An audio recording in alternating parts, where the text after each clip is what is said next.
Bawal pa nga ilabas ng Cavite yung motor namin. At para ma-break in, inikot namin ang Cavite. Mula dito sa Imus, iikutin namin yung mga bayan na nasa tabing bahagi. Sisimulan namin dito sa Bacoor, Kawit, Cavite City, Noveleta, Rosario, Tanza, Naik, Maragondon, Ternate, Magallanes, Alfonso, Mendez, Tagaytay, Carmona, GMA, Molino, hanggang sa makarating ulit kami dito sa Imus. Hindi ko alam kung anong trip to, pero tara, samahan nyo kami. Alasing ko na yan ng umaga, sinet up ko yung camera, kunyari bagong gising kami. Tapos sinangag ko yung kanin namin malapit ng mapaanis. Tapos dinagdagan lang namin ng itlog yung natira naming ulam kahapon. Sarap na sarap si Christian, minekos-mekos ko kasi. Pagkatapos na, nagayak na ako ng mga dadalhin ko. Nagdala ko ng mga biskwit para yan ang kakainin namin pag nagutom kami. Tubig, insulin, karayom at charger. Inabot na kami ng siyam-siyam bago makalabas Bagoy ayan, bagal na bagal pang lumabas. Rocks pa! Parang will talaga ni Lord na maglayas kami ngayon kasi tingnan nyo naman, ang ganda ng panahon. Joke lang. Magpupunta talaga kami ngayon ng simbahan dahil hindi nga kami nakauwi ng probinsya at nadalaw yung mga yumaon naming mahal sa buhay. Time check, 7:15 na at nandito na kami ngayon sa Imus Cathedral. Umayan sa banal na lungsod, sa lungsod namin inang Jerusalem, nagtiti. Nagdasal at nagtiri kami ng kandila pagkatapos ay nagpatuloy na kami sa aming biyahe. Maya-maya pa ay nandito na nga kami sa Bacoor, Cavite.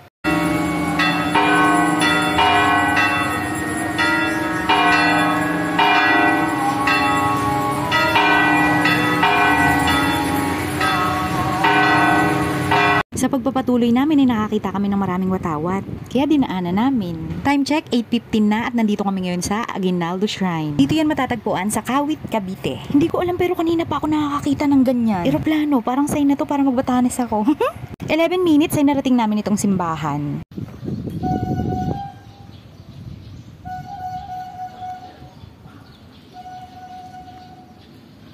At nang makarating na nga kami dito sa Noveleta at masayang nagvi-video, may nadaanan kaming aksidente. Kawawa naman.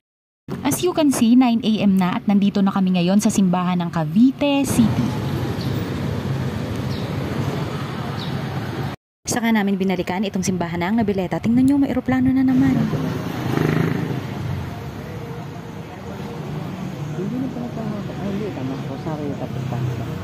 Quarter to 10 na nung makarating kami dito sa Rosario. Ang cute ng sasakyan sa unahan, sabi ni Christian, dito lang daw kayo makakita sa Cavite niyan. At makalipas ang ilang minuto,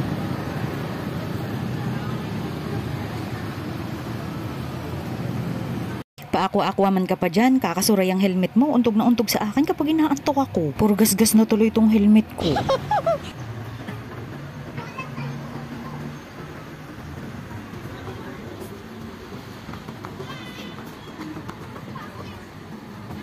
Simula talaga nung mag-Aerox kami, garalgal na yung mga video ko. Susunod sa anak sa Pandertiyo.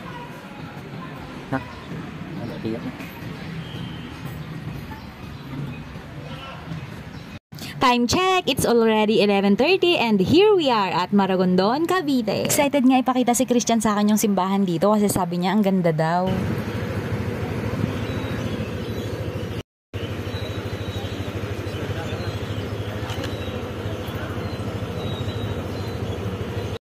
Ay ganda nga.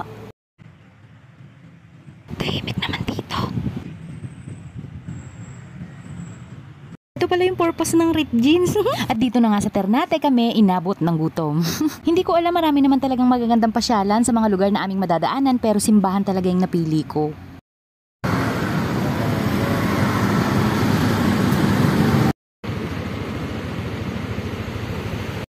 Hay, ang sarap naman dito, ang payapa ng lugar.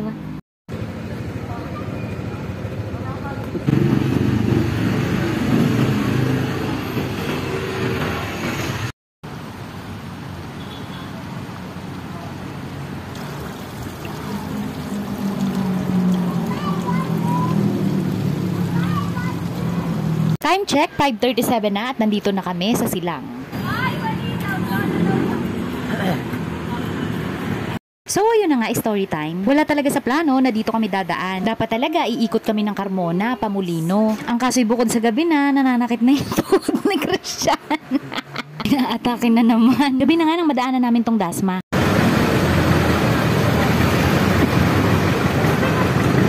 And after 12 hours sa kalsada, nandito na kami sa bahay. Thank you Lord for always keeping us safe. Time check, 7:15 in the evening.